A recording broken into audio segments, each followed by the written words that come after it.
오늘 읽은 본문 말씀은 기쁨으로 시작해서 평강으로 끝을 맺습니다. 4절 말씀이 이렇게 시작을 했죠. 주 안에서 항상 기뻐하라. 내가 다시 말하노니 기뻐하라. 7절 말씀은 이렇게 맺었습니다. 그리하며 모든 지각에 뛰어난 하나님의 평강이 그리스도 예수 안에서 너희 마음과 생각을 지키시리라.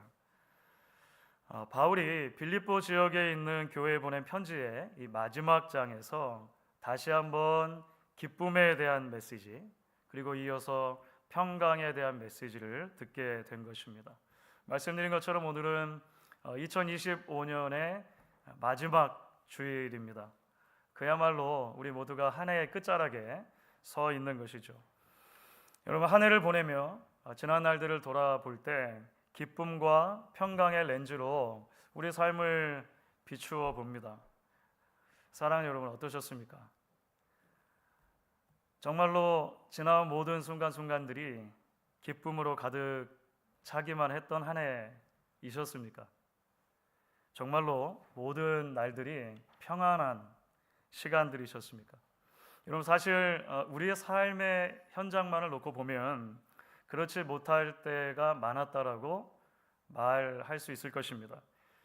기쁨을 잃어버렸던 순간 오히려 슬픔과 분노와 아픔으로 지냈던 눈물의 시간들이 적지 않았을 것입니다. 평강을 빼앗겨버린 순간, 불안과 염려와 근심으로 잠 못 이루었던 수많은 고통의 시간들이 있었을 것입니다. 오늘 우리 기도해 주시는 집사님께서도 올 한 해 동안 우리 교회 공동체 안에 있었던 이런저런 일들에 대해서 기도를 해 주셨죠. 여러분, 세계적으로도 마찬가지입니다. 지난 한 해 지구촌 곳곳에서 역시나 여러 가지 그야말로 다사다난했던 일들이 있었습니다. 여러분, 기억나십니까? 미얀마 그리고 아프가니스탄 지역에서 큰 지진이 사실 올해 있었죠. 수천 명이 목숨을 잃는 그런 큰 자연재해였습니다. 태국에서는 30층 높이 건물이 붕괴된 사고가 있었죠. 바로 얼마 전에 홍콩에서 32층 아파트 단지에 화재가 발생하기도 했습니다.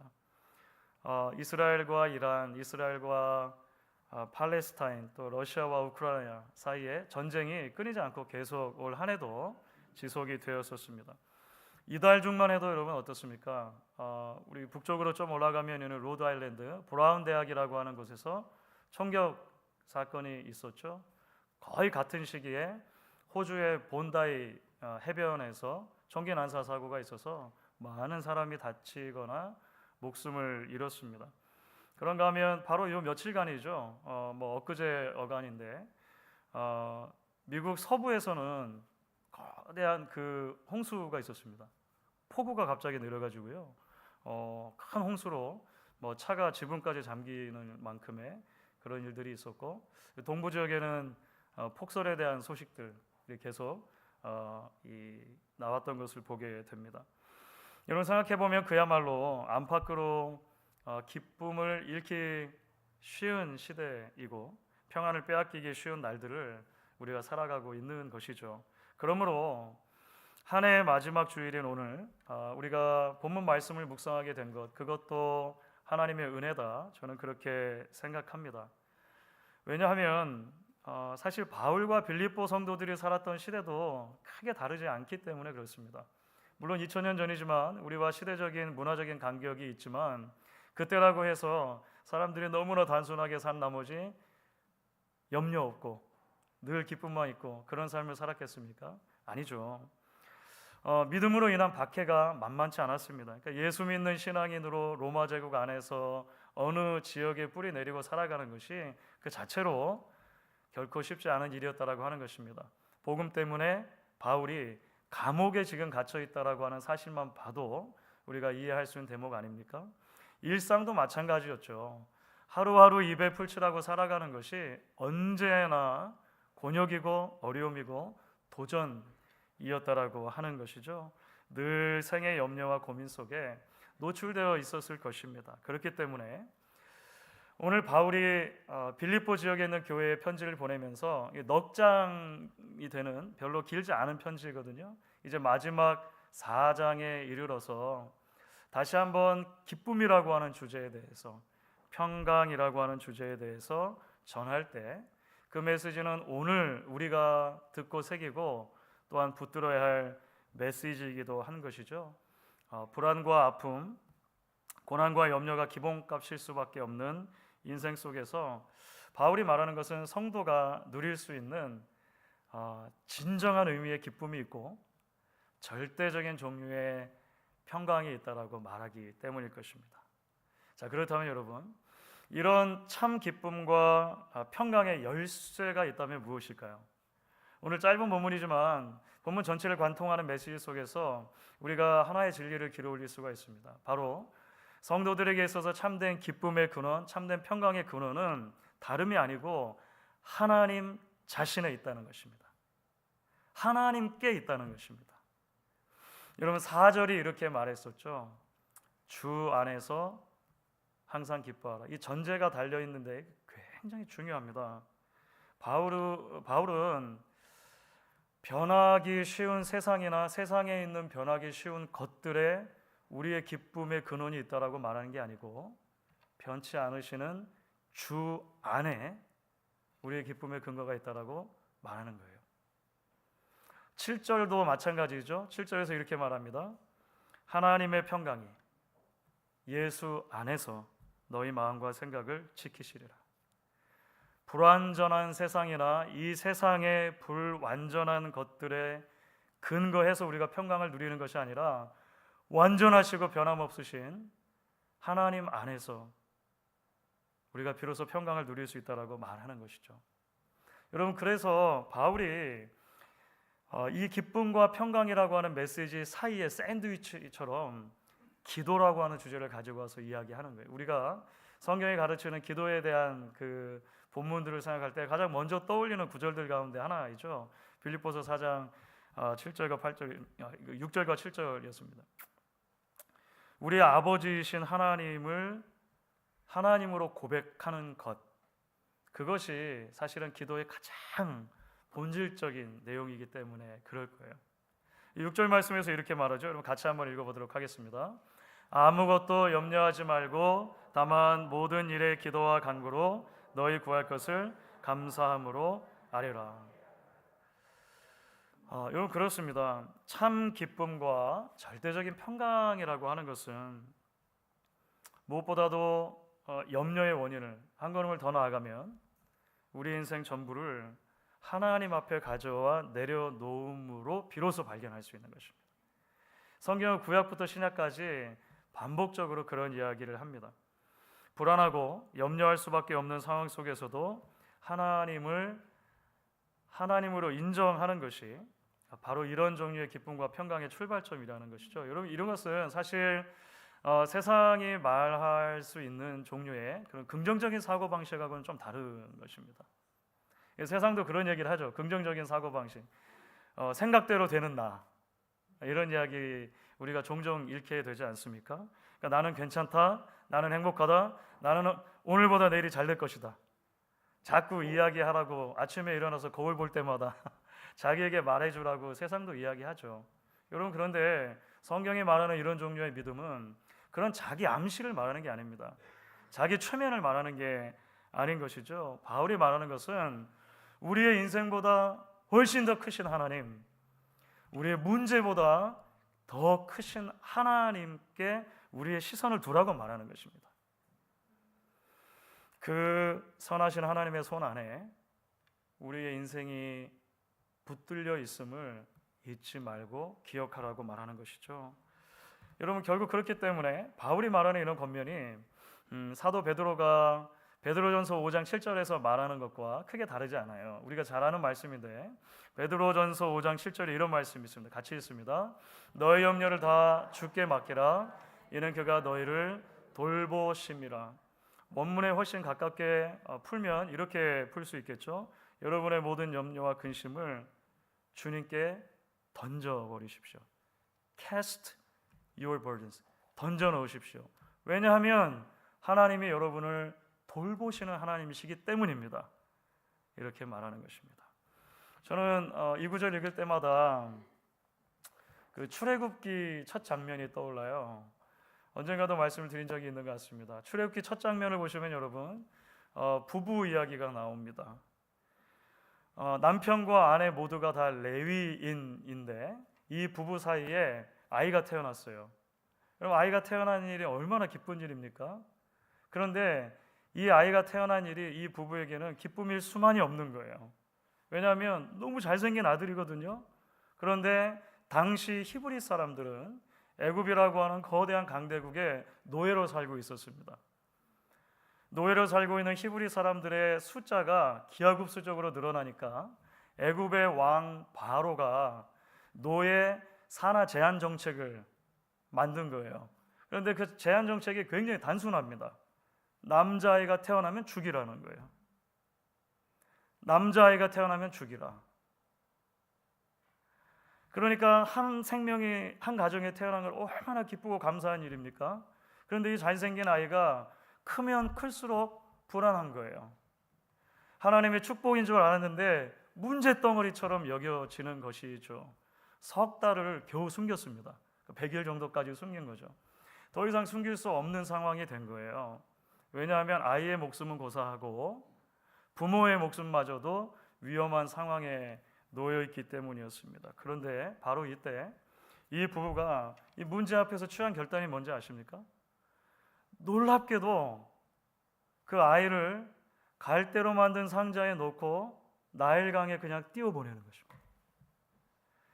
그리고 일이 어떻게 되는가 보자 라고 하는 거예요.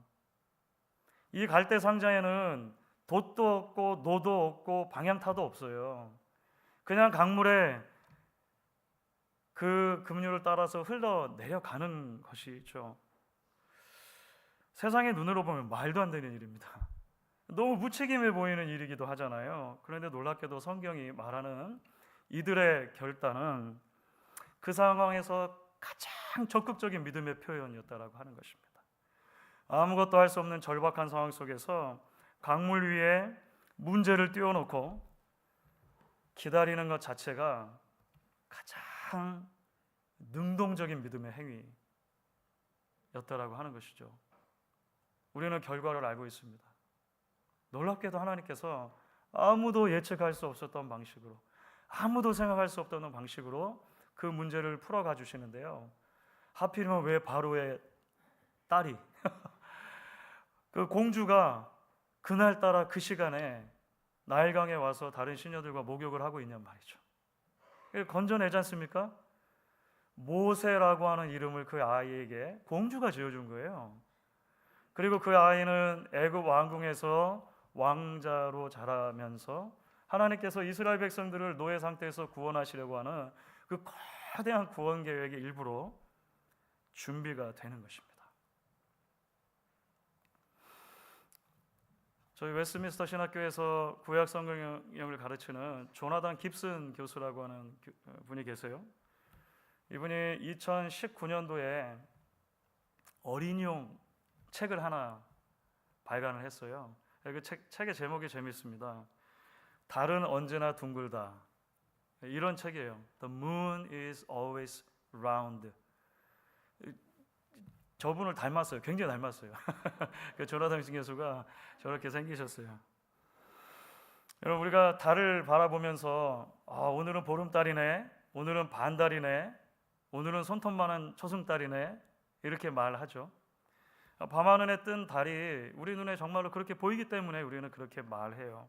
그런데 여러분 생각해 보면 여러분 매달 정말로 달이 반으로 줄었다가 다시 커졌다가 하는 것입니까? 정말로 달이 손톱만하게 작아졌다가 또 시간이 지나면 달이 커지고 하는 것입니까? 아니죠. 우리가 잘 아는 것처럼 달은 그대로 있는 거예요. 거기에 늘 거기에 있는 것입니다. 다만 그 달에 비치는 태양빛이 지구에 가리다 보니까 이 자전과 공전에 따라서 달이 그렇게 보이는 거죠. 이런 조나단 깁슨 교수가 이 책을 쓴 이유가 있어요. 2016년도에 이 둘째 아이가 태어나게 됩니다. 둘째 딸 레일라라고 하는 이름까지 지어줬어요. 거의 아이가 태어날 기일을 앞둔 상태였는데 너무나 안타깝게도 이 아이가 사산이 돼요. 태어났는데 아이가 죽은 채로 태어난 것입니다. 그래서 이제 아빠가 큰아들, 저기 보이는 큰아들인데 벤자민이라고 하는 큰아들을 데리고 병원에 가는 거예요. 여동생이 태어날 기대 때문에 이 그 아들이 자기가 동생을 위해서 선물을 준비를 했었어요. 기린 그림이 그려져 있는 블랭킷을 준비해 가지고 늘 가지고 있었는데 이제 병원에 갑니다. 아이에게 선물을 주죠. 근데 아이가 눈을 뜨지 않죠. 이미 죽은 채로 태어났기 때문입니다.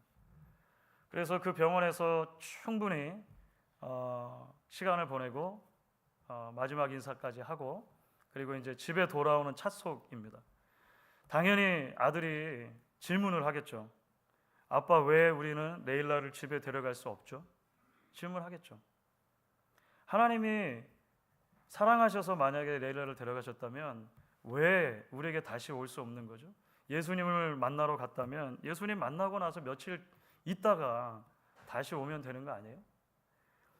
뭐 평생 신학을 공부한 신학자이고 뭐 신학과 교수라도 어려운 질문이죠. 어려운 질문이죠. 깁슨 교수가 아들에게 차분하게 말합니다. 왜냐하면 평소에 저렇게 아들하고 달을 자주 봤대요. 천체 관측하고 하면서 그 달에 대한 이야기를 했었대요. 아들아, 가끔 우리가 하나님을 잘 이해하지 못할 때도 있어. 왜 그런 일을 하시는지, 언제쯤 우리의 소원을 들어주실는지. 하지만 하늘에 있는 달이 항상 둥글다는 것을 우리 아들 알고 있지? 하나님도 마찬가지시란다. 하나님이 항상 선하신 분이란다. 그래서 이 아들에게 들려주었던 이야기를 가지고 이제 이 조나단 깁슨 교수가 책을 집필하신 거고, 그게 아주 작은 동화책으로 나왔습니다. 사실 어려운 질문이긴 하죠. 삶의 고통의 문제, 죽음의 문제 앞에서 어린아이들이 던질 수 있는 그런 신앙적인 질문에 대해서 어쨌든 성경적인 답을 제시하려고 노력한 그런 작은 책자입니다. 사랑하는 여러분, 왜 바울이 기쁨이라고 하는 주제와 평강이라고 하는 주제를 전하면서 그것을 기도와 연결시키는 것일까요? 나아가서 우리를 그 기도의 자리로 초대하면서 아무것도 염려하지 말고 다만 모든 일에 기도와 간구로 너희 구할 것을 감사함으로 하나님께 아뢰라. 여러분, 이런 방식으로 권면하는 것일까요?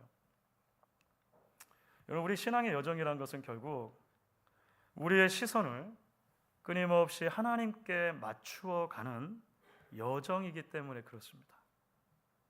믿음의 본질이기 때문에 그래요. 여러분, 우리의 믿음이 성장하면 성장할수록 그래서 알게 됩니다. 기도의 핵심은 무엇이냐면 기도를 드리는 나 자신도 핵심이 아니고 내가 하나님께 올려드리는 기도의 구체적인 제목들도 어떻게 보면 핵심이 아니라고 하는 것을 알게 되는 거예요. 기도의 본질은 뭐냐면 하나님의 하나님 되심인 것입니다. 하나님이 선하신 분이시고 하나님이 크신 분이시고 우리의 작은 인생을 사랑하셔서 우리의 연약한 인생 가운데 찾아오기를 기뻐하시고 당신의 방법과 당신의 시간표에 따라 우리를 채우시고 인도하시는 분이라고 하는 것을 전적으로 신뢰하고 확신해 나가는 과정이기 때문에 그런 것입니다. 그때 비로소 우리는 우리의 신앙의 핵심이 내 인생을 나로 채우는 것이 아니라 내 작은 인생을 하나님으로 채우는 것이라고 하는 것을 알게 됩니다. 내 인생의 가장 큰 만족과 가장 큰 기쁨과 가장 큰 평안은 하나님을 소유함으로만 가능하다라고 하는 것을 비로소 알게 되는 거예요. 여러분, 그렇기 때문에 우리는 다시 한번 7절에 주목하지 않을 수 없습니다. 7절 말씀이 이렇게 되어 있죠. 같이 한번 읽습니다. 그리하면 모든 지각에 뛰어난 하나님의 평강이 지키시리라. 모든 지각에 뛰어난다는 표현, 아마 제가 여러 번 설명도 드렸던 적이 있는 것 같아요. 번역이 조금 어려워서 오해할 수 있는데 여기서 지각에 뛰어나다는 것은 모든 우리의 이해를 뛰어넘는, 우리의 모든 논리를 뛰어넘는, 이렇게 사실 번역할 수 있습니다. NIV 성경이 The peace of God which transcends all understanding. 그러니까 우리의 모든 이해, 모든 논리를 초월하시는, 뛰어넘으시는 그런 하나님의 평강이라는 말이죠. 지킨다라고 하는 동사가 사용되는데요. 군사용어로도 사용될 수 있습니다. 그러니까 군사들이 성을 지키는 모습 있잖아요. 보초 서면서 밤새 돌아가면서 보초 서잖아요. 그래서 그 성을 지키는 것인데 그런 이미지가 여기에 있죠. 결국 우리의 염려와 근심, 걱정과 두려움을 하나님 앞에 내려놓을 때 우리의 논리로 설명되지 않는, 이 세상의 방식으로 이해할 수 없는 하나님의 평강이 마치 군사가 성을 돌아가면서 지키듯이 우리의 마음과 생각을 지켜주실 것이다라고 약속하는 것입니다. 저는 이 말씀을 읽으면 사실은 겟세마네 동산에서 기도하시던 주님의 모습이 떠올랐어요. 여러분, 지난 주간 동안 우리 성탄절이 있었죠. 성탄의 주인으로 오신 예수님, 왜 이 땅에 오셨습니까? 사실은 우리를 위한 하나님의 대속제물로 오셨습니다. 우리가 성탄의 기쁨을 누릴 수 있는 유일한 이유가 있다면 그것은 예수님이 우리를 위한 대속자로 오셨기 때문에 그래요. 우리 구원자로 오셨기 때문에 그래요. 그래서 놀랍게도 예수님의 탄생은 그 탄생부터 십자가를 향해 있는 것입니다. 그런데 예수님께서는 100% 완전한 하나님이시지만 동시에 100% 완전한 인간이셨어요. 이게 굉장히 신비로운 부분이죠. 다 이해하기가 좀 어려운 부분인데, 하나님은 완전한 하나님이시지만 동시에 예수님은 완전한 하나님이시지만 완전한 인간이셨다는 거예요. 그래서 여러분 성경을 보시면 있잖아요. 정말로 그 십자가가 다가왔을 때 십자가 앞에서 예수님이 두려워하십니다. 그 십자가를 앞두시고 예수님께서 제자들에게 이렇게 말씀하신 장면이 나와요. 마태복음 26장 38절입니다. 같이 한번 읽어볼까요? 내 마음이 매우 고민하여 죽게 되었으니 너희는 여기 머물러 나와 함께 깨어 있으라. 무슨 말이죠, 여러분? 얘들아, 나 무서워 죽겠다. 여러분 상상이 되십니까? 예수님이잖아요. 그런데 예수님도 문제 앞에서 얘들아, 나 무서워 죽겠다. 같이 있어 줄래? 이렇게 말씀하시는 거예요. 예수님의 염려와 두려움이 얼마나 컸는지를 엿볼 수 있는 대목이죠. 여러분, 이 순간 예수님께서는 인간적인 면에서 보면 기쁨을 빼앗기신 거예요. 평안을 빼앗기신 것입니다. 그런데 놀랍게도 성경을 보면 이어지는 말씀 가운데 예수님이 계속해서 기도하시는 거예요. 마태복음 26장 39절에 이제 후반부입니다. 그러나 나의 원대로 마시옵고 아버지의 원대로 하옵소서. 이 예수님의 기도셨습니다. 42절입니다. 내 아버지여, 만일 내가 마시지 않고는 이 잔이 내게서 지나갈 수 없거든 아버지의 원대로 되기를 원하나이다. 예수님이 문제에 자신의 시선을 두지 않으시고 아버지께 시선을 두시는 거죠. 달이 언제나 둥근 것처럼 아버지의 뜻과 계획이 언제나 선하심을 예수님이 직접 몸소 절대적으로 신뢰하신 것입니다. 그 이후에 성경을 보시면 예수님이 담대히 십자가를 맞으시게 되죠. 이것이 예수님이 아버지 안에서 누리는 평강이고 기쁨이었던 것입니다. 그리고 오늘 말씀을 통해서 우리에게도 약속하시는 거죠. 하나님을 신뢰하며 믿음의 길을 걷는 당신의 백성들을 그 예수님 안에서 주시는 그 하나님의 평강이 지켜주시겠다고 약속하는 것입니다. 해마다 연말이 되면 여러분들 아마 그 전화기에 성경 프로그램 혹시 가지고 계시면 가장 일반적으로 사용되는 성경 프로그램인데 유버전 또는 바이블이라고 하는 성경 그 앱이 있어요. 해마다 연말 그 유버전이라고 하는 앱에서 올해의 성경 구절을 뽑습니다. 제가 해마다 그래서 이 말씀 아마 드렸을 거예요. 그래서 올해는 뭘까 궁금해하시는 분들 계실 수 있을 것 같은데 뭐냐면 그 앱을 가지고 1년 내내 전 세계의 사용자들이 있을 것 아닙니까? 가장 많이 밑줄 긋고 가장 많이 공유하고 가장 많이 암송했다고 표시한 성경 구절을 뽑은 거예요. 올해의 성경 구절이 뭐였을까요? 이사야서 41장 10절 말씀입니다. 같이 한번 읽어볼까요?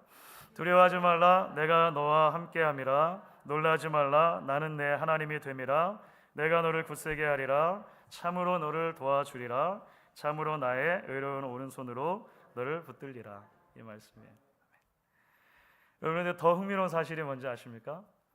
같은 성경 구절이 지난 6년 동안 4번이나 올해의 말씀으로 뽑혔다. 지난 6년을 여러분 되짚어보면 뭐죠? 팬데믹과 겹치죠. 그렇죠.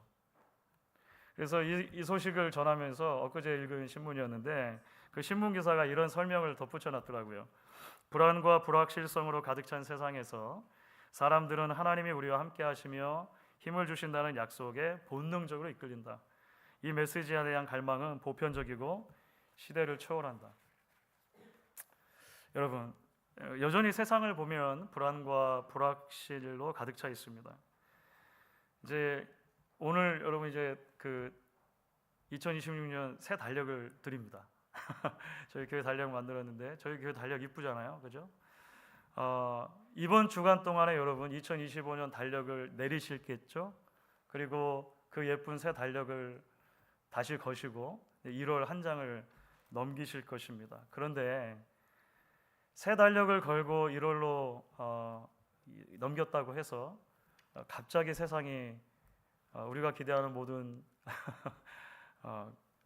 분홍빛 세상으로 바뀌지 않을 거예요. 그죠? 우리 너무 잘 알고 있습니다.